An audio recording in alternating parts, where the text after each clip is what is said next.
મોદીજીએ સાબિત કરી દીધું કે ભારત મદારીઓનો દેશ છે.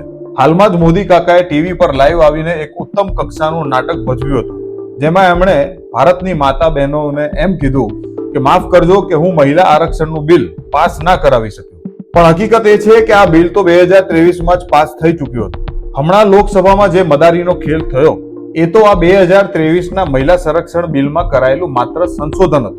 મોદી મિતની જોડીએ જાણી જોઈને એવું સંશોધન કર્યું હતું જેથી વિપક્ષના લોકો આ બિલને પાસ કરે જ નહીં અને પછી વિપક્ષોના માથા ઉપર માછલા ધોઈ શકાય. અને થયું પણ એવું જ. બીજા જ દિવસે નરેન્દ્ર મોદી ટીવી પર લાઈવ આવીને સાસ બહુનું નાટક ભજવી નાખ્યું અને એના બીજા દિવસે તમિલનાડુમાં જઈને ડીએમકે પાર્ટી ઉપર માછલા ધોઈ નાખ્યા.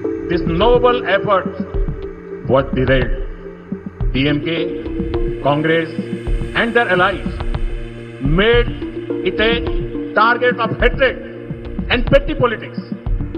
અને ત્યાં આ માણસ સ્ટેજ ઉપરથી ખુલ્લેઆમ જૂઠું બોલે છે કે 2023માં અમે આ મહિલા સંરક્ષણનું બિલ પાસ કર્યું હતું.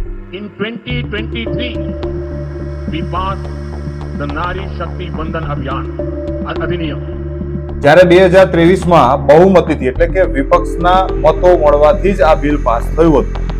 હવે આ મદારીના ખેલ કરવા પાછળનું એકમાત્ર કારણ એટલું છે કે બીજેપી પાસે પ્રચારનો કોઈ મુદ્દો બચ્યો નથી અને છેલ્લા 11 વર્ષમાં બીજેપીએ પ્રચાર સિવાય કાંઈ કર્યું નથી. ये बड़ी अच्छी बात कही आप. અને અંતે એક વાત એવી કહીશ જે અમારા સિવાય કોઈ મીડિયા તમને જણાવશે નહીં, એટલે પ્રોફાઇલને ફોલો કરી લેજો અને વિડીયોને શેર કરી દેજો. અને આ વાત છે चौकीदार चोर है, याद है ना?